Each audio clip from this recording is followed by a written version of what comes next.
Oh. And by the way, an airplane flight shouldn't be completely safe. You need a little danger in your life. Take a fucking chance once in a while, will you? What are you gonna do? Play with your prick for another 30 years? What are you gonna read People magazine and eat at Wendy's till the end of time? Take a fucking chance. Besides, even if they made all of the airplanes completely safe, the terrorists would simply start bombing other places that are crowded. Porn shops, crack houses, titty bars, and gangbangs. You know, entertainment venues. The odds of you being killed by a terrorist are practically zero. So I say relax and enjoy the show. You have to be a realist. You have to be realistic about terrorism. Certain groups of people, certain groups, Muslim fundamentalists, Christian fundamentalists, Jewish fundamentalists, and just plain guys from Montana are going to continue to make life in this country very interesting for a long, long time. That's the reality. Angry men in combat fatigues talking to God on a two-way radio and muttering incoherent slogans about freedom are eventually going to provide us with a great deal of entertainment. Especially after your stupid fucking economy collapses all around you and the terrorists come out of the woodwork and you'll have anthrax in your water supply and sarin gas in your air conditioners. There'll be chemical and biological suitcase bombs in every city. And I say, enjoy it. Relax. Enjoy the show. Take a fucking chance. Put a little fun in your life. To me, terrorism is exciting. It's exciting. I think the very idea that you can set off a bomb in a marketplace and kill several hundred people is exciting and stimulating, and I see it as a form of entertainment. Entertainment, that's all it is. Yeah.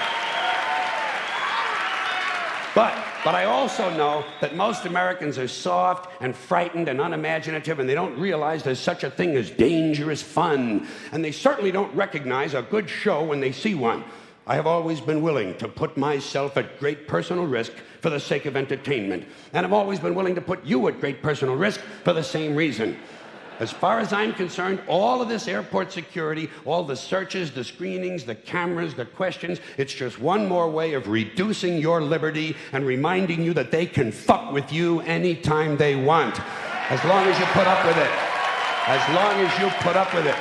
Which means, of course, anytime they want. Because that's what Americans do now. They're always willing to trade away a little of their freedom in exchange for the feeling, the illusion of security. What we have now is a completely neurotic population obsessed with security and safety and crime and drugs and cleanliness and hygiene and germs.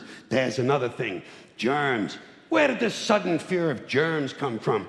In this country. Have you noticed this? The media constantly running stories about all the latest infections, salmonella, E. coli, hantavirus, bird flu, and Americans they panic easily, so now everybody's running around scrubbing this and spraying that and overcooking their food and repeatedly washing their hands, trying to avoid all contact with germs. It's ridiculous, and it goes to ridiculous lengths. In prisons, before they give you a lethal injection, they swab your arm with alcohol.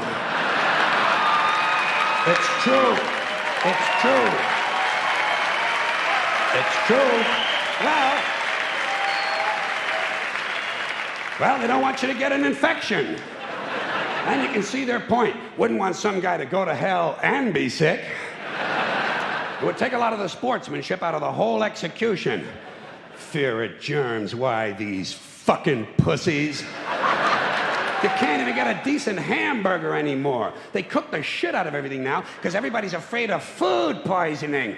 Hey, where's your sense of adventure? Take a fucking chance, will you? You know how many people die in this country from food poisoning every year? 9,000. That's all. It's a minor risk.